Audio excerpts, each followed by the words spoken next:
I am so glad you convinced me that the family car should be the Defender 110. It is so beautiful inside, it's so comfortable, and it just feels indestructible. Yes, it really is. I've been waiting a long time for the new model to come out. The Defender 110, I'm telling you, it's my favorite car of all times. It's my third one.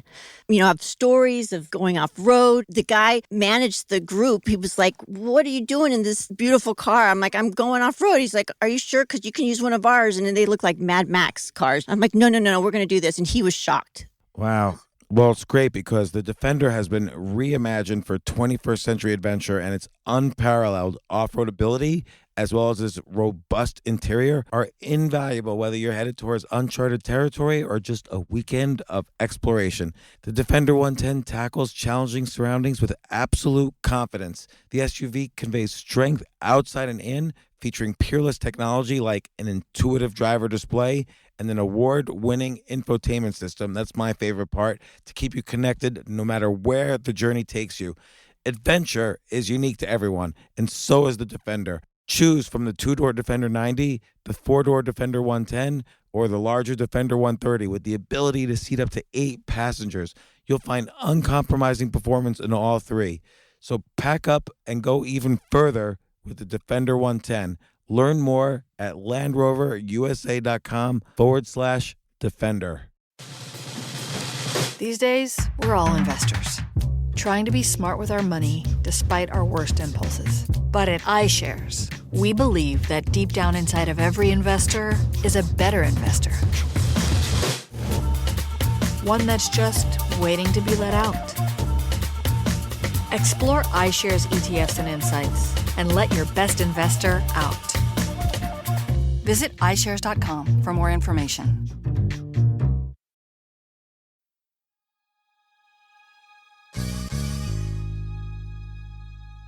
Kevin Kelly is perhaps the wisest person I've ever had on this podcast. And I'm sure you've heard of him in some form or the other. He was the founding editor of Wired Magazine. He's written a ton of books. He's famous for an article he wrote. He's famous for many things, but one thing that stands out is an article he wrote called 1,000 True Fans. The idea is that if you had 1,000 true fans of what you do, you could make a living. So no matter what it is you're interested in, whatever it is you're passionate about, if you create content that has 1,000 true fans, you will make a good living, and that's all you need. Better to have more, but 1,000 true fans is all you need. I always thought I'm the founder of this quote, but I actually think now he's the founder of this quote, which is better to be the only than the best. And we talk about that a little on this podcast. He always has such great advice and wisdom. He just wrote a book called Excellent Advice for Living. Wisdom I wish I had known earlier. And I would say a lot of the things in his wisdom is wisdom I had wished I'd known earlier. This is the third time he's been on the podcast. He's always so intriguing and interesting. And we talk about everything from the advice, practical applications of it.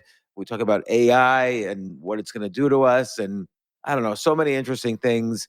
I would listen to this podcast over and over again. I'm sending it to my kids. Here he is, Kevin Kelly. This isn't your average business podcast, and he's not your average host. This is the James Altucher Show.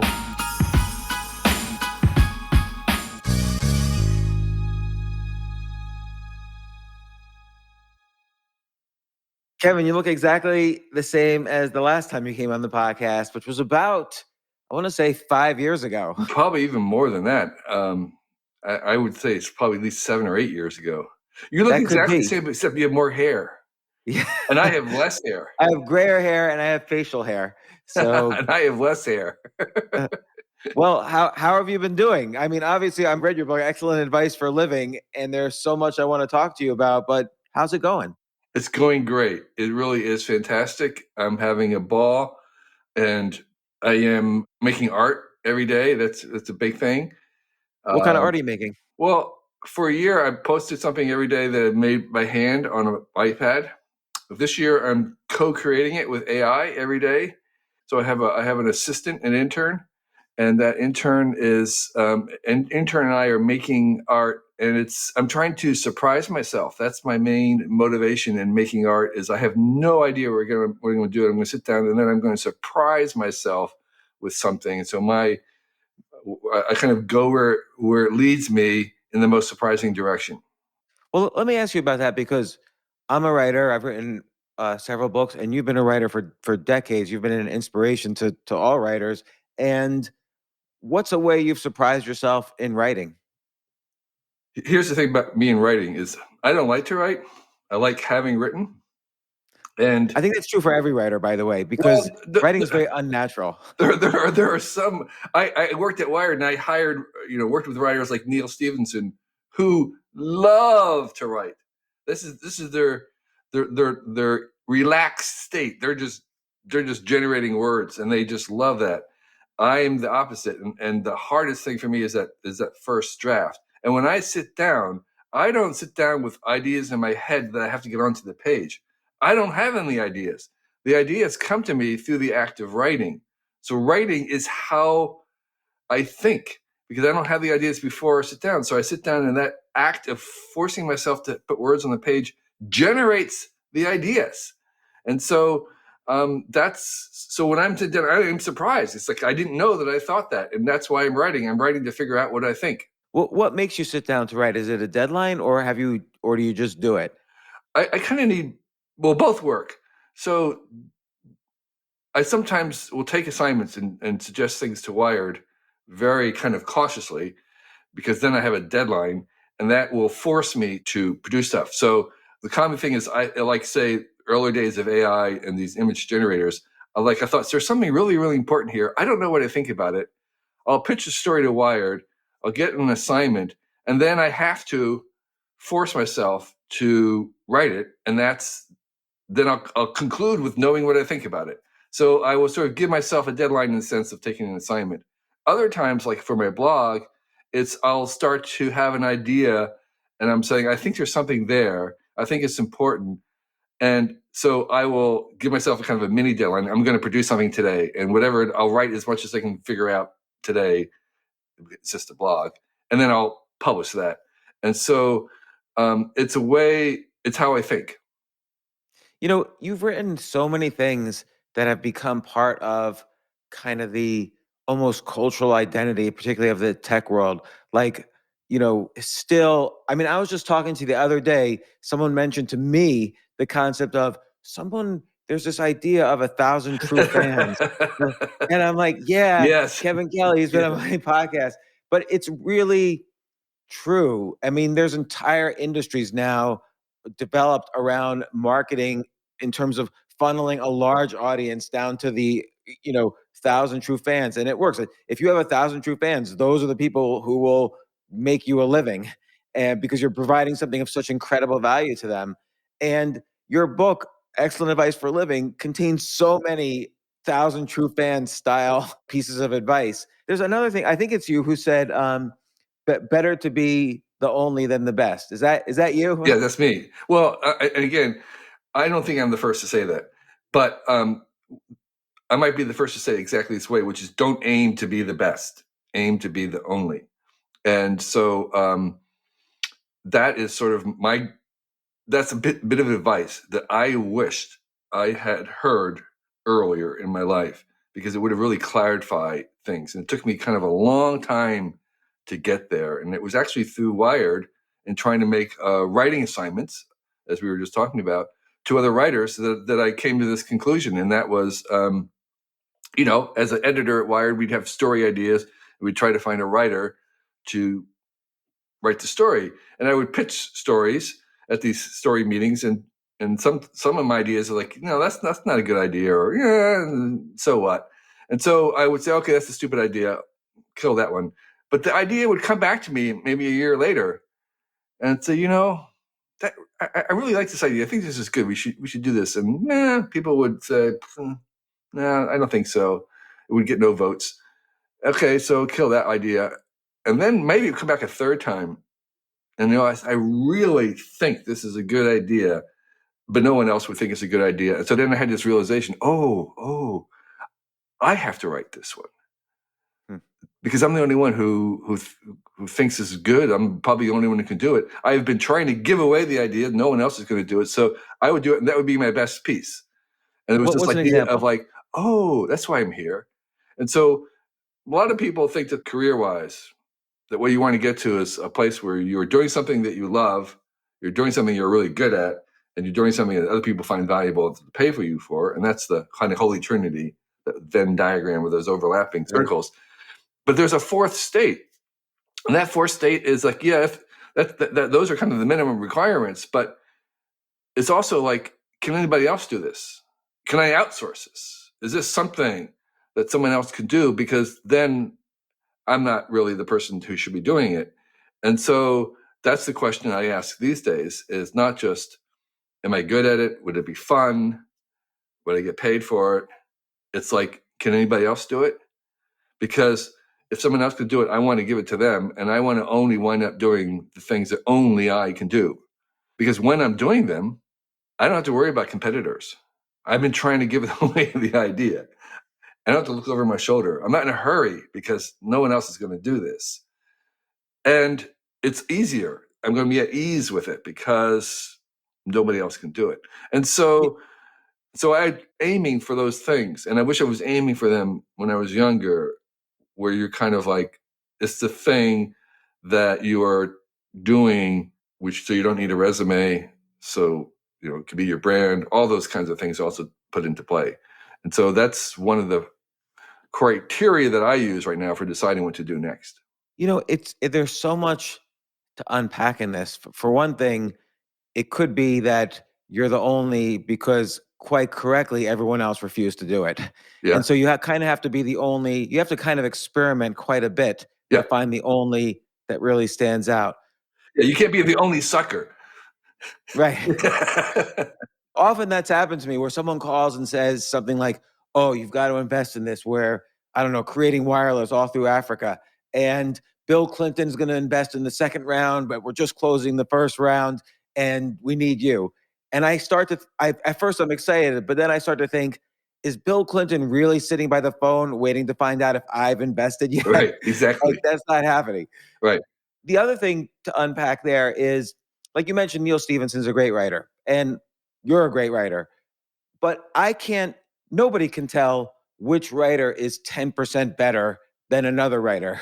But you can tell with like Neil Stephenson or William Gibson, oh, these guys invented an entire genre of writing. They're different. I don't know if Neil Stephenson is better than Ernest Hemingway. I have no clue. I can't, Right. There's no metrics to judge. But I do know he did something really different from every other writer, including every other science fiction writer. And that's why we know Neil Stephenson. Right. And so one of the downsides to chasing the best is that that's sort of an occupied, that's kind of usually occupied right now, niche. So if you want to become, the world's best basketball player, it's great competition. I mean, it's intense competition. There's a very limited number of people in that movie. And so it's really hard. But what you want to be kind of is, the best in something that there's probably no name for. And that's one of my bits of advice in the book for a young person is, or even for a startup or for a corporation or a company, which is try to work in an area where there's no words, no name for what it is that you do. And where it takes a long time to kind of explain to your mother and father what it is that you're working on, because that is meaning that you're much more likely to kind of be in that territory of the only rather than the best. And you're much more likely to be able to be at an area where there's going to be a breakthrough, because that's where the breakthroughs happen. They break through that area where there's really no language right now. There's a lot of ways to kind of figure out what is the only. And you mentioned in this book, being enthusiastic about something raises your IQ 25 points, which is really true, because your focus, if you're enthusiastic or obsessed, your focus while you're learning becomes so much more intense. You're going to pick up so many more nuances than someone who's just not really that interested. And that's one way to be the only. Right. And it seems like another way to be the only is to be the best at an intersection of a bunch of areas. Yeah. So for instance, I'm never going to be Kevin Kelly you're never going to be the best basketball player in the world, right? But you might be the best 68-year-old basketball player, or you might be the best combination of 68 years old basketball player, hockey player, and baseball player. Right. Like you get intersections. Right. Or you could be something like the Globetrotters, which is you're a basketball comedian, or you become the first basketball podcast announcer, or I mean, there's just you could combine, as you said, you could combine these. You could take a different tack. So, but the thing is that you're going to aim for, you want to drift towards something being the only. And there are basketball players who become the only in the sense of their style of play or whatever. But the point is that you want to kind of, if at all possible, define success your way. You kind of create your own definition of success. And if you are taking something, an accountant or something off the shelf, that's so hard to really rise to the top because, as I Right. said, everybody else, or there's millions of other people kind of on that same track. So find your own track. And that seems cliche, but it really does work. And by the way, this will take most of us, including me, most of our lives to kind of even head in that direction. That you never really arrive. It's a direction rather than a destination. But kind of getting there is not, it's a high bar. It's not easy. And the other thing I say about it is that you can't do this alone. It's really paradoxical that in order to be the most unique you need everybody else to help you. you need everyone else around you, your family, your friends, your acquaintances, colleagues, clients, and customers to kind of help you see who you should become or are becoming and become the only. That's a collective effort in order to make a unique individual. I mean, I sort of look at you and I see you're the only in terms of you've really stood out as a source of wisdom, particularly in the tech world for decades, not just like last year or this year, or you have something to say about AI, but for decades you've been kind of preaching this message that goes beyond what's the latest Apple earnings, what's my review of the latest product, and so on. You really kind of try to determine what peak performance is in this arena. But let me ask you, what if the people around you didn't support you? What if your wife or kids or colleagues weren't really you realized all of a sudden they weren't fans of the Kevin Kelly you were becoming? Right. So that's a really fair question, and I would say there's another piece of advice, like, to get rich, you want to try and succeed. To get really wealthy, you want to help other people succeed. And so one of the things I would say to do is to kind of, your job becomes to help the people around you help you. And how do you help other people around you to help you? Is you want to help them to succeed, and as they succeed, they are more capable of helping you succeed. That is a really powerful advice, actually. Yeah. So you're going to say, so it's like, yeah, you're not really supporting me, but I'm going to support you.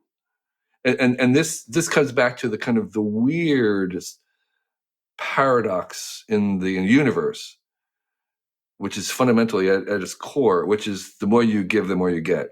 I mean, this mathematically makes no sense at all, right? That the more you give away, the more you get. It's someone recently said, like, the most selfish thing you can do is to give things away, right? I mean, that doesn't make any sense at all, but that is just sort of so fundamental. And so that's what you begin to do with the people around you is you start to give to them, and then they are able to, they'll send it back to you to help you find your way. It's so interesting because having experienced many ups and downs over the past few decades, as I'm sure you have as well, I find when I'm most down at a down point, it's really hard Yeah. to think about helping others because you're so consumed Right. with the potential disasters in your mind. Right. And that's, but you know that when you do, it returns, returns yields, unbelievable yields. And so, and that's usually the turning point for most people is turning from that inward focus to outward. And the moment that happens, things begin to change. And so it's hard, as you said, if you're hurting, you're in pain, suffering, those tend to bring your mind inward, and it becomes difficult to do it. But when you're capable, when you're able to, for those moments, you can see that that's the solution, is to flip it around.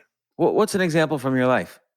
I learned some of these things hitchhiking, where even though I'm asking for a favor, it's really about the other person who's picking up. They're after something. They're looking for it.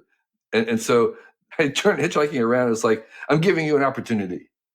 I'm giving you an opportunity to have a conversation. I want to listen to you. I'm going to listen to you. You can listen to me. I'll tell you a story. And then I'm being vulnerable because I'm out there saying, yeah, I'm alone. Here is, you can pick me up. Who knows what will happen? But I'm going to receive. I'm going to receive from you. I'm going to receive your gift of a ride, and in return, we'll share something. And so there was this. I mean, believe it or not, hitchhiking is sort of is very outward focused in a weird sort of way. We did that enough to see the power of like being vulnerable, of being able to receive things, of being able to kind of give in reciprocation to people that I would normally not even interact with or not even like, whatever it is. That was something that taught me about this sort of flipping things around.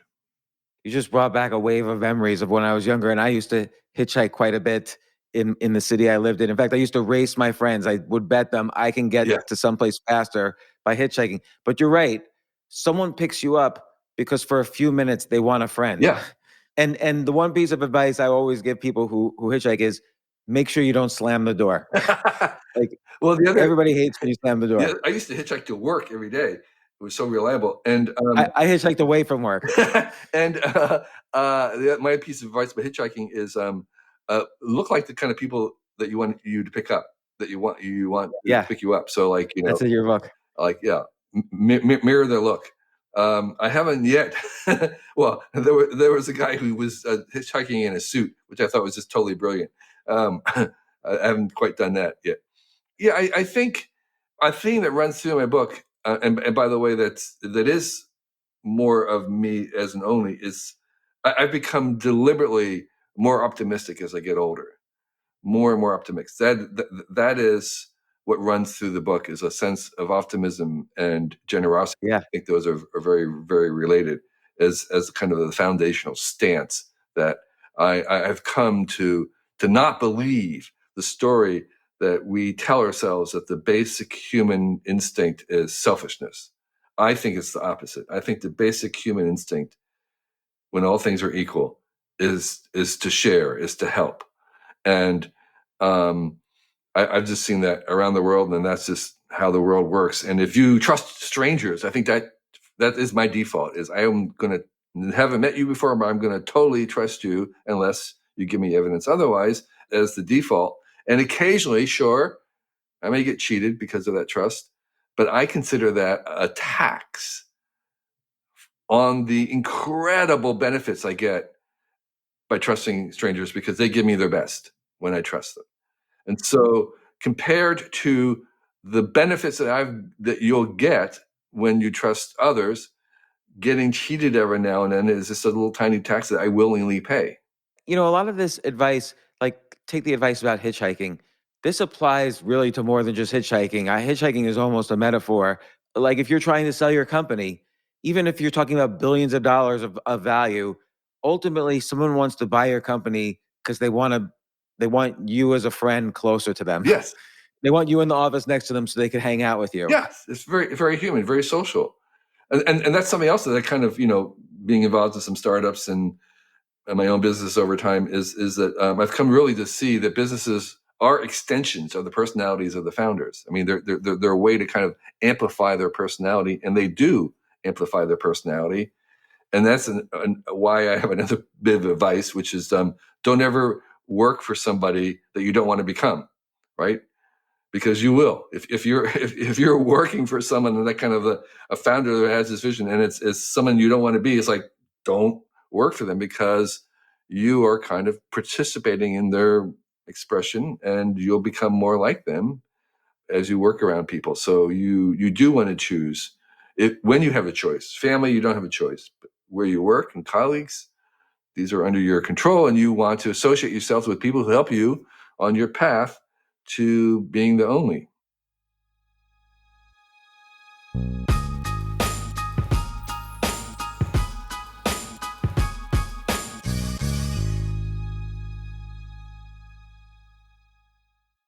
Oh my gosh, I love these clothes. Mizzen and Main. That's Mizzen and Main. It really is the most comfortable work clothes. Travel clothes. I had to travel this whole week. I'm traveling for a week and a half, and I just took Mizzen and Main clothes with me. Close out 2023 in style with comfortable, breathable, packable, and machine washable pieces from Mizzen and Main.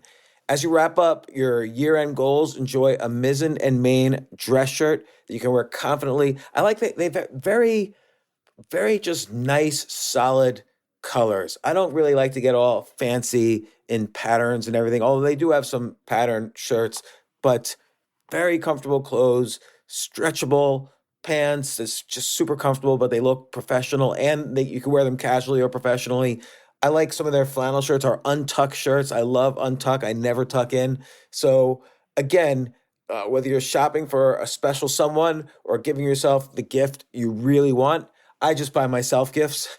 Mizzen and Main is the perfect gift for any guy who works, travels, and or cares about looking and feeling great. As you could tell by my many photos across the internet, I care about looking fantastic. I'm practically a model. And let's be honest, every guy loves to look great. So again, shop now at mizzenandmain.com and save 20% when you spend $130 or more using promo code James. That's promo code James at Mizzen and Main, Mizzen and Main.com.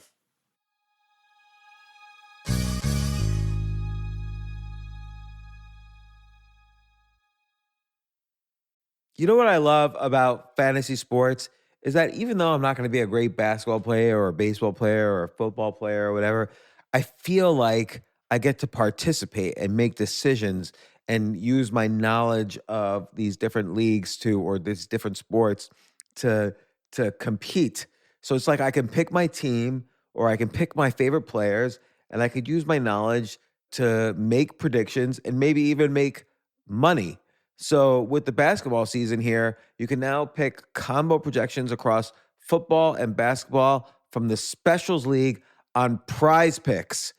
This is a league created specifically for combo projections that include two or more players from different sports or leagues. Want to play alongside some of Prize Picks' favorite players like rapper Meek Mill and comedian Andrew Schultz, who's also been a guest on this podcast, and I've been a guest on his? You can now find community plays under the promos tab of the app to view entries for some of the biggest names in the Prize Picks community each week. Look, Prize Picks even offers a reboot policy so that your entries stay in play even if one of your players gets injured. For football and basketball games, if you have a player who exits the game in the first half and does not return in the second, that player is rebooted.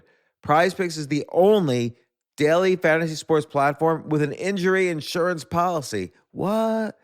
So I love playing it. I love anywhere where I can use analytical ability with my interests to demonstrate some skill and maybe make some money. And I like the game-like aspect. I do wish they had chess as a category on prizepicks.com, but I'll sign up for what they've got. Maybe I should make my own fantasy chess league. But in any case, I love Prize Picks. Go to prizepicks.com/James.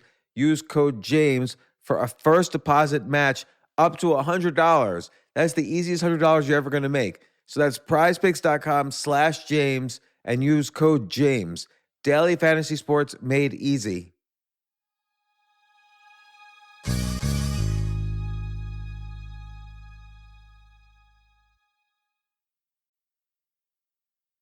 You mentioned in the book most overnight successes take at least 5 years, and I agree with that. Can you outline a little bit those 5 years? Like, what's year 1 look like? What's year 2 look like, and so on? Yeah. And by the way, that's one way that I kind of do my life accounting, meaning like, okay, I am 71. At the very, very best, let's say I can make it to 100. So that's 30 years. And so that's I have 6 more projects I can do in my life at the best. And that's assuming that I can do any kind of project from between 95 and 100. But you can count them off. And that's a really good way to kind of think about your life. I have this countdown clock that Matt Groening used in Futurama on my computer about how many days I have left. What it took was the actuarial tables for someone born my age and male, et cetera, in America. And statistically, my lifespan left and turned it into days and then put it into a clock, which shows up. It says, okay, I have 5,862 days left. And man, that is really, really sobering and clarifying. So I like to think in terms of days and 5-year blocks. So I have, 5,000 something days to do whatever I'm going to do. And the 5-year things, and there's 5 years. And so the 5 years is accounted from the moment you first have the idea and maybe sketching it and making notebook ideas to the day that you stop thinking about it. That's the limits. And so the first initial part of it is just kind of noodling, thinking, trying to decide whether this is a good idea, whether you really want to do it, what the consequences would be, maybe trying to imagine it. And I believe, and that's another piece of advice in the book, in prototyping. Prototype your life instead of making grand plans. Prototype everything. So this is the book, and I made prototype versions of the book that are bound and different versions of it as I went along, imagining and designing the book. And I do that with all my books at different stages, make prototypes. And I do that with anything I make or design. Is like in the kitchen remodel, we did a prototype of full-scale cardboard. You get refrigerator cardboards, boxes, and you make a full-scale prototype of it to see what it looks like in real life, to see what it feels like, so you can make those adjustments. And when I make things, I make a prototype version of it, knowing that I'm going to throw it away. In other words, there's just a step on the way. And so that's for me the second year kind of is, or at least the second latter half of the first year is prototyping stage, where I'm kind of still exploring. I can tell really whether it's going to work or not, and still trying to see whether I'm committing to it or not. And then once I'm going further, I'll prototype again the next stages, maybe to see whether there's more people that want to be involved, whether it's what the scale of this thing is, take kind of the next step. I usually try to have one person involved because I find that it helps me move things forward. It's like there's kind of accountability, maybe a little bit in that. So like with this book, did you have like an editor you would throw ideas against, or? Yeah. So I had an early reader, Hugh Howey. Oh, I love Hugh. Hugh is great. And so Hugh was kind of urging on, and he was giving advice, and I was sharing things with him. And yeah, I mean, he gets a little credit in the book because he was that accountability kind of factor. And How did you meet Hugh, by the way? But by the way, shout out to Hugh Howey, May 5th. I'm so looking forward to the science fiction series, Silo, coming out on Apple Plus, based on his great series of self-published novels called Wool. Fantastic, fantastic writer. Yeah. And Hugh has a fantastic story about how he was, working in a bookstore and, made his success by writing chapters and publishing them on Amazon singles, self-publishing. So I met Hugh, I think, at maybe a Ted Banff gathering. He was there. Hugh is really good at becoming friends to everybody, right? Once you know Hugh, he's your lifelong friend, and he's really good and really works hard at being a friend. So I met him briefly, and we've been friends. We've done some great walks together. Comes by, stays at our house. So it's really I would give it all to Hugh, who is just a fantastic professional friend in many ways, because I know that he has lots of friends throughout the world, because he really works at it. He takes it very seriously. And I think that's another skill that you can have, is the skill of being a friend. I feel like I need to be better at that skill. I feel like it's very hard for me to keep in touch with people. Why is that? I don't know. I get just caught up in my own activities, and then I just don't call people to say, "Hey, how are you doing?" Right. And I agree with the advice in your book. Like, I'm never very transactional either. Like, I really like being friends with people, and I'm not transactional, but it's just hard for me to pick up the phone and check in with people. Yeah. One of the things that I'm doing, taking my own advice, is that I advise don't withhold your praise and compliments to someone until their eulogy, until they're gone. It's always really bizarre. People say the most fantastic things about people at their funeral. It's like, why don't we say those things while they're alive, when they can enjoy it? Well, usually because they're lying at the funeral, but let's setting that aside. No, I don't think so. But actually, yeah, you have as advice in the book, to earn bliss for just a moment, find someone you barely know or don't know and give them a compliment. Or thank a teacher that helped you. Yes, that is true. And the other piece of advice is you should attend as many funerals as you can and listen to what people say, because and I unfortunately have that have that opportunity more and more often these days as I get older. But if you listen to what people say, they almost never talk about that person's achievements. What they talk about is how that person made them feel, what kind of a person they were while they were achieving, what they were about. And that's very sobering. It's very, very sobering. So I try to keep that in mind with people, and not just asking how they're doing, but seeing if I could be of help. There's a Yeah. great piece of advice for our kids, which is, instead of asking them, what did you learn today at school? You say, who did you help today at school? Yeah, I like that. Now, speaking of kids, you said in part the inspiration for writing this book was you're writing advice to your Yeah, children, and you wrote 68 pieces of advice, and they wanted much more, yeah, so you ended up writing 450 pieces of advice. yeah. Do you think they follow your advice? Well, I have three kids, and they're now young adults. We were the opposite of helicopter parents. I don't know what the opposite is. It's like not feral. We were not absent, but we really did not give them a lot of advice. What Because I think the kids don't listen to what parents say; they just watch what you do. So we tried to give our advice by modeling it, and so I think that's good. I asked my son after I gave him the copy of the book just the other day, and he said, "Yeah, I have never heard you say these things, but you did teach them to us." And I thought, okay, that worked. And there's a very trivial example. So neither my wife or I swear. That's just sort of how we were. We just never swear. We never had a single conversation about swearing in our family. Never once was there anything about, this is what we say, don't say, this is language. Or even talked about it. It was simply never a topic. But none of my kids swear. Huh. I didn't ever say, well, you've got to be careful about this, or I care about it. There was just simply, but they were just modeling that behavior. I think this is a very important thing for parents to hear. Like for me, whenever I've told my kids, you have to do this. This is the right way, and it's because of X, Y, Z. Like I might be right, but they're just gonna walk away and not listen to me. Yeah, Like they're you gonna really model you. have to live what you say. If you Yeah, say if you say no phones at the table, but you have your phone, that this doesn't work. yeah, you know. totally.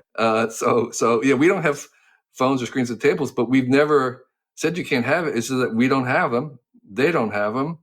Everybody leaves them away. So that's modeling the behavior is sort of how we did it. But having said that, I did like the fact that they're written down because I find it helpful, and that's why I wrote them down originally. Was I think having this condensed version of them. So I spent most of my time trying to reduce these to a little tiny encapsulated tweet size thing that you could repeat to yourself and that I could repeat to myself. So like a bit of advice, a practical advice is that if I lost something in my household and I can't remember where it is, and I eventually find it, then when I'm putting it back, I repeat to myself, don't put it back where I found it, put it back where I first looked for it.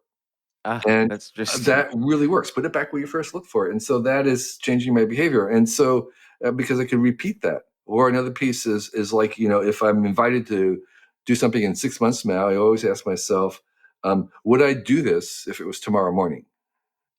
huh. All right. Would I do this if it was tomorrow morning? What's an example of something where you said no to? Oh, all the time. I get invited every other day to speak somewhere, and so I'm trying to decide, um, okay, would I learn anything from this? What's the situation? How much trouble it is? And I literally ask myself, would I want to get on a plane tomorrow morning and do this? And so I generally say no because I think I really don't want to do it tomorrow morning. I I need to learn this as well. Like I think when something's like a couple of months away, I almost always, and it seems exciting, I almost always say yes. And then as it gets closer, I'm like, No, I you should can't, say, I really what don't if want this to was do tomorrow this. morning? Would I say yes to it? It really works. Tell me about the rule of 3 in conversation. You write about this in the book. I found this There's fascinating. 2 rules of 3, but the rule of 3 in conversation is, and this came from Esther Perel, the legendary marriage counselor, which is that when you're having an intimate conversation and you're trying to kind of get to the bottom of something, you have to ask why, or what's the story, or what do you feel about it, at three rounds. So the first round of, like, tell me what's going on, whatever it is kind of like I would say it's like the cover story. And then you say, well, tell me what you really feel, or what's really behind that, or why you're doing that. Why? Because of the first one. And you hear another explanation, another level of intimacy. But you really need to stick around and press for the third level. Like, okay, really, like, I get that. That's why you're doing it. But tell me more. And when you get to the third level, that's very, very close to what the actual truth about the situation is. Can you give me an example? Well, if somebody you know and love maybe is angry at you or something, and you can say, what's going on, and there'll be some explanation about maybe something at work or whatever it is, but then you kind of go further and find out that it's maybe something that there are that there's maybe a physical thing that's also prompting this, that there's some level of a hurt, or haven't been sleeping, or couldn't sleep last night or last 2 nights. And then there's, if you press on it, there's a third level of maybe a deeper anxiety that's behind the insomnia, that's fundamentally worrying, that's more crucial to the core of the person's being, and that's usually kind of embarrassing to say initially on the first round. So you have to kind of go through the process. In a certain sense, you have to earn a kind of a trust to be able to hear that true inner story. I always say there's always a good reason and a real reason. Yeah. Related to your rule of 3, the good reason is sort of just the cover story. Like, I always give as an example, my daughter saying she wants to go to the library to study. So that's a good reason. But the real reason might be there's boys at the library. Right. Or she wants to get away from you guys. Yeah, exactly. That's the other real reason. Right.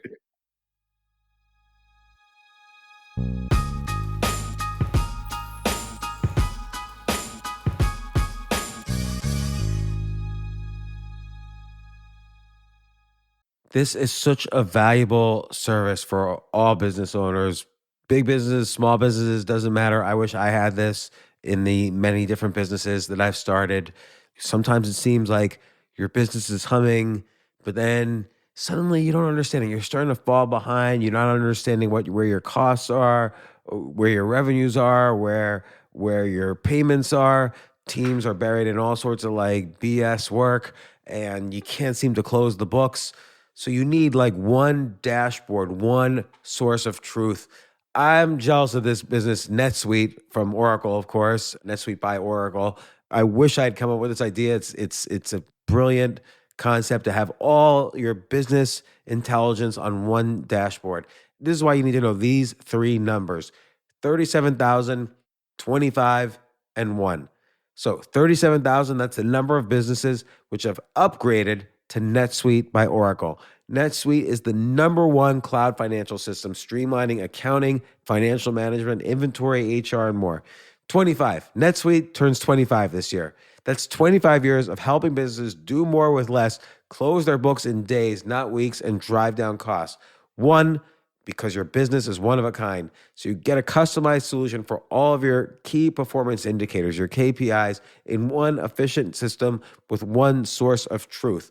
Manage risk, get reliable forecasts, and improve margins. Everything you need to grow all in one place. So right now, Download NetSuite's popular KPI checklist designed to give you consistently excellent performance absolutely free at netsuite.com/James. That's netsuite.com/James to get your own KPI checklist. netsuite.com/James.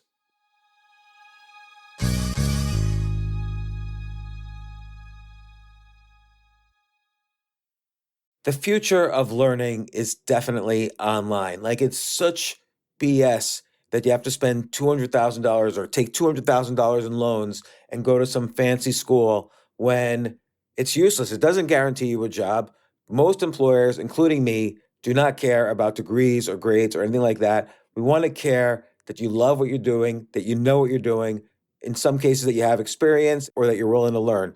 But people in general love learning and are curious. Like, the key to success is curiosity.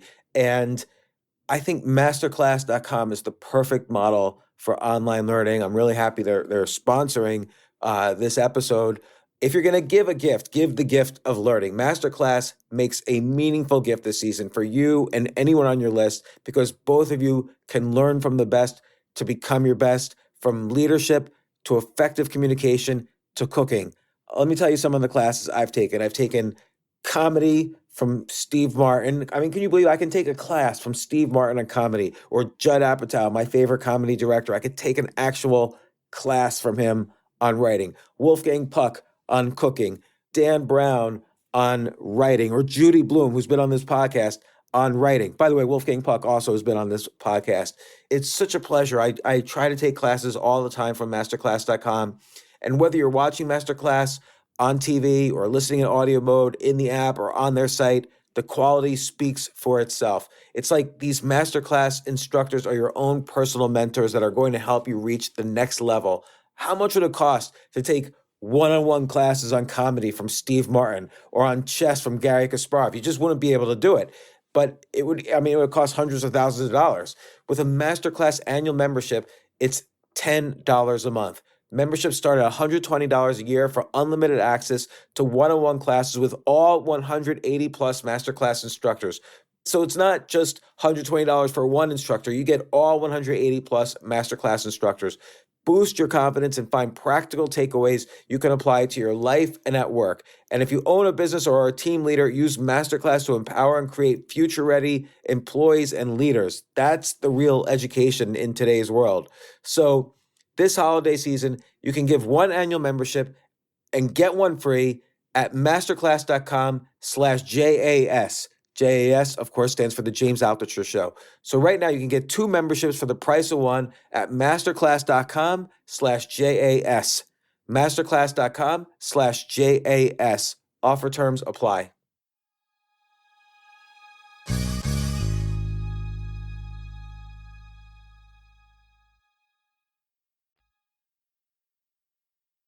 I love this one, and I never really thought about this. And at any given point, we're always involved in different negotiations in our life. And you say the four most powerful words in any negotiation is, can you do better?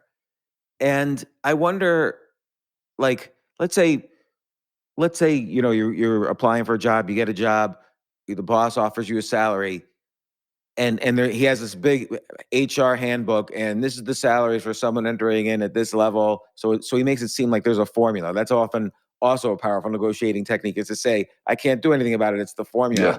When does can you do better than other times? Everybody knows that even in situations where there's a handbook and stuff, they actually can negotiate. I mean, that's the truth, is that if they want you bad enough, there is some room for negotiation all the time. But obviously, it works best when there aren't those kind of rules, and where there's not a lot of comps, there's not a lot of comparables, from houses to buying parts to all kinds of things. I would say that the default is most of the times there is some wiggle room, and it may not be very much, but as you said, can you do better? And usually the answer is yes. But it may not be very much. And those who are really good, and I don't consider myself the ace negotiator, but those who are really good go through life, and you accumulate those little bits of differences, and they can make a difference in aggregate. Yeah. And even like and it's really well known that all kinds of services, from how much you pay for your phone to your Comcast to insurance, there's actually far more room for negotiation than appears to most people. Most of us don't even bother with it because it is kind of a hassle to get into that negotiation. But even those kind of off-the-shelf sticker prices are usually there's negotiations in them. Yeah, and it's interesting too. There's multiple dimensions in negotiating, so it's not just always about money. Right. Can you do better? It might be about benefits or vacation or something you haven't even thought Right. of. There was a pretty well known. I think it's either This American Life or Radio Lab. I think it was This American Life episode on the good guy discount. Have you ever heard about that? No. Well, apparently, particularly in kind of the retail stores, there was this thing called the good guy discount that all you had to do was ask for the good guy discount, and they would immediately give you like 10%. And so they were going around just trying that, just kind of walking into stores, buying a T-shirt or something, and asking for the good guy discount. And like some percentage of it, maybe a third of the time, they were given the 10% discount. It was like, what? It was like just because they asked for it. And so, yeah, I mean, I remember negotiating even at my local when I was a kid in high school.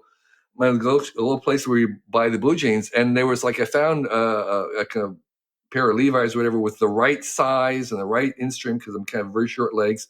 And I said I'd like to buy 4 of these now because for future, and can you give me a discount? Like, can you do better? And even though they were marked, labeled, the price tag, they negotiated. They gave me a bar. Wow. And so, earlier you referred to that you're doing art and often with the assistance of AI. And on the whole, I'm very optimistic about AI and its potential for the economy and productivity and our artistry and so on. But as a writer, I sometimes wonder, will AI learn enough about me, my style, better than me? And this is related to don't be the best, be the only. How can one make sure they're the only, no matter how much AI improves? Right. So I have a recent bit of advice, which is I think a worthy aim in life is to try to become less predictable to such an extent that AI won't be able to predict you and therefore replace you. I like that. I mean, that's what AIs are these days. They're basically autocomplete engines that are predicting the next word based on all the average human responses in the world. And so they're what I call the universal personal intern because they're trained on the average of all human input and they make kind of the average human output. And you have to really kind of work with your digital intern to get them beyond that kind of mediocre middle. And that's what I think we're going to be doing with them. It's not that I have lots to say about the AI, but they can't. There's lots of things they can't do even now, based on the way that they're currently built. But what they're really good at in terms of becoming the only is that they think differently than humans. They don't think like humans. The AI art that they make is weirdly little off. The stuff that they write, even though it's kind of like when it's predictably human, is human average and not very useful if you want to become the owner because it's the average of what everybody would say. And if you nudge them and trying to get them and work with them to get them off of that average, they tend to go in kind of ways that no human would go. And that's actually, in my eyes, their benefit, their chief attribute is because they aren't like humans. And that we'll use them to help us think differently. So that's how people are using them nowadays is they generate some concepts. It's like no human would ever think of that. It's kind of weirdly inhuman and it's alien. So I call it the artificial aliens. And so that alienness is actually what we can use for ourselves as we make art to try and move us in kind of directions that we would not normally get to. And then we can try to make it our own. The reason why there were always going to be something, at least for this first generation, that they can't do is that I discovered this by trying to make art with them. There's a whole bunch of art that they can't get to. So theoretically, these engines can make any possible picture. That's, the possibility space of images is huge, and they can generate basically any possible image. But they can't get to them because they have a language interface. That's the big news with the AI. It's not their ability to make images. They can do that for years. But now we have a conversational user interface. We have this conversational interface with them. That's the big bang that everybody's going crazy over, is that you have a conversational interface to all kinds of things now, including images. But what it means is that they can only make images that can be described in language. And there's so much of human art that we make, and the art that I've been trying to make, that cannot be reduced to words. There's no words that are going to get there. There's no description in language to get there. And because there isn't, these models can't make it. I've been trying to get them to make this kind of art, but I can't put it into words. And so therefore these image makers can't make it. And so there's lots that we do. Music is one of them. They'll have AI generating music, but a lot of music cannot be described in words. It's ephemeral. That's the whole point of it. And so we might continue to evolve new interfaces, or maybe more musical, acoustic ways to work with it. But still, there's parts of it that they cannot reach because the interface doesn't allow them to reach it. And so we are still going to be involved. And I think the major stance and relationship that we want to have and understand with these artificial aliens is as partners.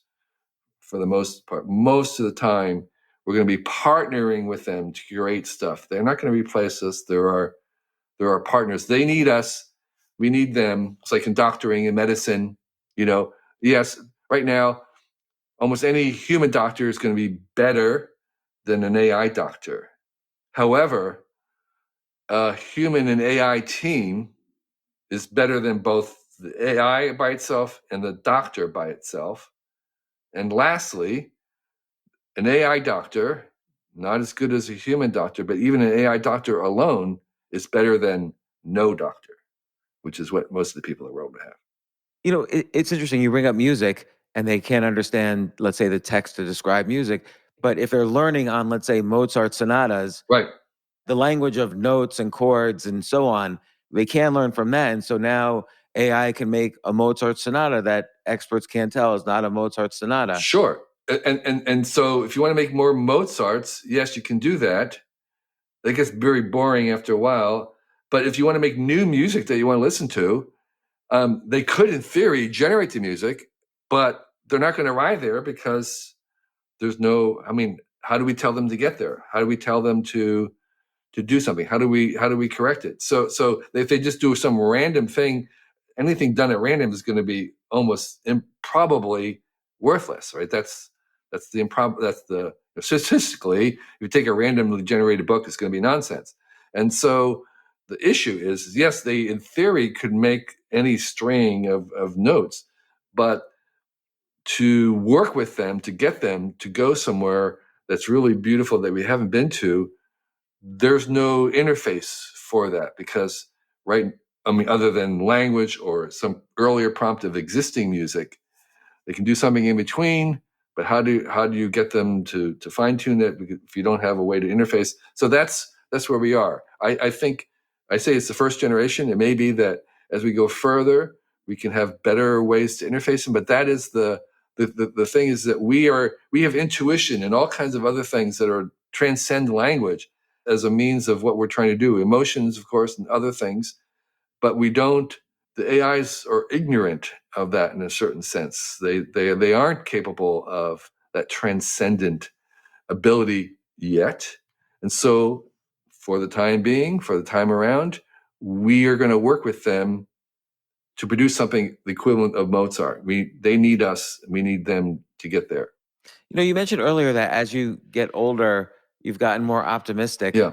And with myself, I feel particularly recently, I've gotten a bit more pessimistic. Like things are a little bit more, even though, as Mark Twain says, history doesn't repeat, but it rhymes. And so you can say, okay, this has happened more or less before. I feel like things are more uncertain now than ever before. Yes. And that scares me a little bit. Yes. Even though I know things have been worse before, like, we've had Vietnam, we've had the Civil War, we've had horrible, we've had horrible things happen around the world and in this country and to ourselves personally. But lately, somehow the uncertainty has unnerved me. Yeah. What's your source of what are you optimistic about now?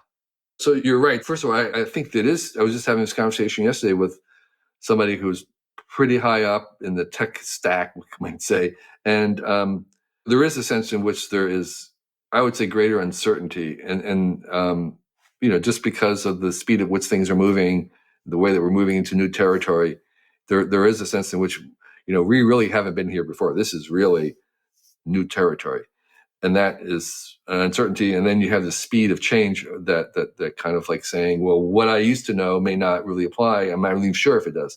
So how can I be optimistic in this? Well, I think a couple sources of my optimism. One is a sense of history. The more I think about the future, the more I read about history, the more I know about the history, the more I'm convinced that progress is real, right? So progress is real. And all the ingredients that we have for progress are still present. So statistically, it's going to continue. The progress will continue. It could stop tomorrow, but it's just unlikely to, because all the ingredients for progress in the past are still present going forward. So progress, but and that's again a global average. That's sort of on average. Doesn't mean that everywhere. There's obviously places in the world like Ukraine that's probably going to have a really couple bad years coming up. It's like you can't be optimistic about that. And so the second source of my optimism is going back to this idea of trusting strangers. And I think what optimism you're doing is you're kind of you're trusting the future. You're trusting that it's not that our problems are fewer and smaller than we think they are. It's that our capacity to solve problems is greater than we thought, and probably increasing faster than our abilities to make problems. So if we can create 1% more than we destroy every year, that 1% difference, even if it's a 0.5% difference, is compounded over time. And that's sort of where the optimism comes, is that we can compounded interest, compounded benefits. So even a tiny 1%, 0.5% difference, which is not visible, you can't see it. You look around and you see all this crap and terrible and harm and stuff. But all we need is 1% more good than bad. And that 1% is sufficient over time. So yeah, I can easily agree to the huge amount of terrible stuff in the world, but all I need is 1% more good, and I can be optimistic. Yeah, I guess that's interesting. And I wonder, because on the one hand, you see all the progress in biotech, genomics, alternative energy, AI, robotics, and on and on. I could go on and on. And I wonder if it gets disconnected from, at least in my head, from, oh, they're going to raise interest rates so high that everybody's going to go broke. There's going to be a depression, blah, blah, blah. I don't know how to connect the two like I normally would. Yeah. It's if one thing is that bad news happens faster than good news. The bad happens fast. Good takes time. And part of another way to be optimistic, another reason I'm optimistic, is taking the long view, either in the past as well as the future. But by nature, media news is about bad stuff, because that's what happens on the short term, is mostly bad. Good stuff takes a longer time to happen. So if if you could only read headlines or make headlines every 100 years instead of the last 5 minutes, the headlines would be completely different. They'd all be good news. Lifespan's up, security increases, violent deaths are decreasing. And so the nature of news in general, no matter where its source, is that it's going to report on the bad thing that's happened in the last 12 hours, because the good stuff doesn't happen at that speed. And so as you take a longer and longer view, if you start to think generationally about how to be a good ancestor, and you elevate it, that elevated horizon can accommodate all kinds of fairly major setbacks and disasters, because in the longer term, they don't matter as much. They can be the good compounding good of a few percent a year can actually overcome those kinds of setbacks. I love the advice in your book to be a good ancestor, plant a tree. Yeah. That's one of the Because easiest that things to do. exemplifies what you're saying. Like a tree will ultimately be a huge part of any ecosystem, Right. but it takes a long time. It's not going to make a headline. Kevin Kelly planted a tree. Right. So yeah, so when I when I was 17, I grew up in New Jersey, and in our backyard. Where in New Jersey? In Western New Jersey, and I planted I found a seedling, a little seedling that had spread it from the acorn. The acorn was still attached to it, and I planted it in our backyard. And I said, I want to come back here in 50 years and see a big tree. And I had my 50th high school reunion last year, and I went back, and the tree was there, and it was a huge 100-foot oak tree that I planted when I was 17. Wow. 100 foot. 100 foot. It was just, yes, it was beautiful. And, the old saying, the best time to plant a tree was 50 years ago. The second best time is today. So we want to think generationally. And when you do that, you can become more optimistic. And that forces, Yeah, that's true. and thinking about the future and trying to make a future that we want to live in requires us to imagine it. It's not going to happen accidentally, inadvertently. We're not going to have a great set of technologies that work in the future and a kind of a social system accidentally. We have to kind of imagine it first, and the future is built by people who believe that it's possible to make it. And that active optimism means that the future is, and to present, is actually shaped by optimists. What else happened at your 50th high school reunion? Like, were you glad you went? What did you learn? So the surprise to me, and this is a self-selected set of people, but the surprise to me was the number of people who had never left the area, because of course that is self-selecting, because they're more likely to come to the reunion. So that was one thing, and the other thing, the thing that I did, I gave myself a little assignment. It says I had a class of almost 1,000. I want to talk to all the people, all the kids that I never spoke to in my class, and I didn't even know were in my class. And so that was my assignment, was not talking to my close friends, but to kind of meet classmates that I went through high school with and never once had a conversation with. And that was great, because there were a bunch of people who went very different paths than I do. I graduated in 1970. There was a guy who joined the military, joined the army voluntarily. It's like, what? This is like Vietnam War is going on. It's crazy. But anyway, his life was very interesting. He eventually became a pilot and then a traffic controller. And it's like there was an entire world that I didn't know anything about. So for me, that was the joy.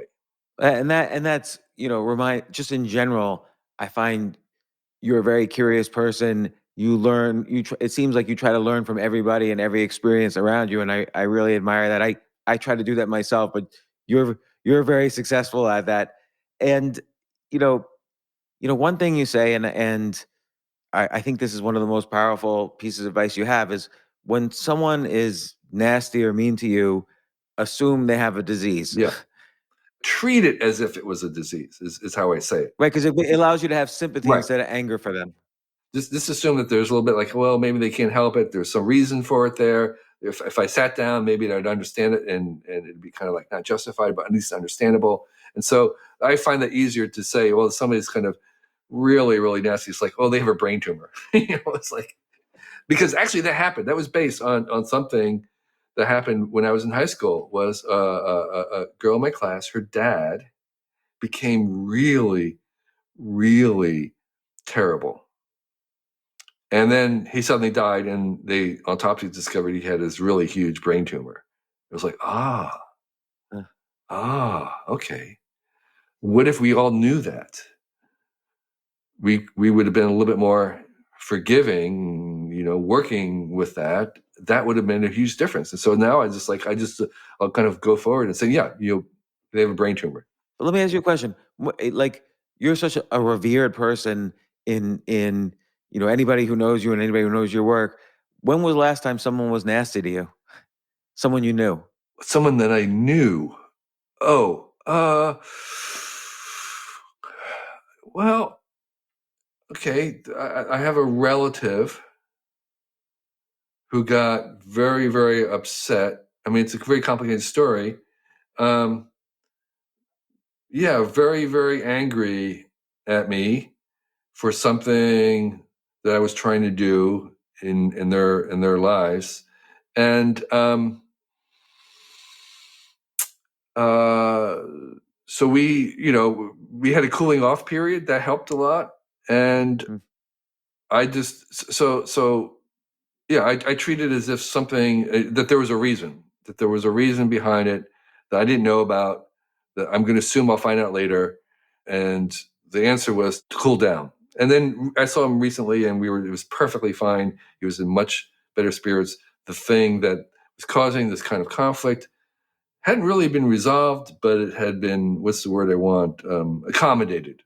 So rather than kind of escalating things, yeah, we kind of like how you de-escalate it. And there was a little bit of kind of like trying to empathy. It's a form of empathy, really, of you're trying to say, well, I don't even know what it is, but I know that there's probably, again, we didn't have that 3-level conversation. That would have been really good, but that was something that was not going to happen at that time. So I just assumed that if we got down to the 3rd level, that there would be something that would be helpful. That's a good piece of advice too, to assume there's a 3rd Right. level. Right. Like basically every mine has gold at the bottom in there somewhere. Right. So one of the pieces of advice is I think that we only see 2% of the other person, and they only see 2% of us. And you have to kind of just account for the fact that there's 98% of something going on that you're not aware of. And Yeah. that's just my default stance is like, you know, there's James, you see 2% of me, and there's 98% that you're not seeing that's going on behind me, whatever it is. And that's just my assumption. And so you have to kind of calculate in that form. Well, for part of the other 98%, though, we do have your book, Excellent Advice for Living, Wisdom I Wish I'd Known Earlier, which is an important subtitle, by the way, because everybody says, oh, I never regret anything. I do believe in regrets, and I wish I had some more wisdom when I was younger. But thankfully now I have your book, Excellent Advice for Living. And by the way, just general advice books are usually pretty bad. Yeah. But your advice is, as you could point out, is generational. Like your 1,000 true fans that advice is gonna live forever. Don't be the best, be the only. This is going to live forever. So much of your advice in this book. I mean, I started just bookmarking almost every page, but it's a beautiful book. It's beautiful advice. It's really worth thinking about, and I super enjoyed this conversation. It's almost like I treated this as a private therapy conversation. Well, thank you so much for that. I really enjoyed our conversation, and we're having so much fun that I realized that I actually overstayed my time, and I have to run right now to my next one. I did want to ask you advice, but I'll do it some other time. Yeah. Well, thanks again. I really had a blast, as usual. Yeah, thanks, Kevin. Thanks so much for coming back on.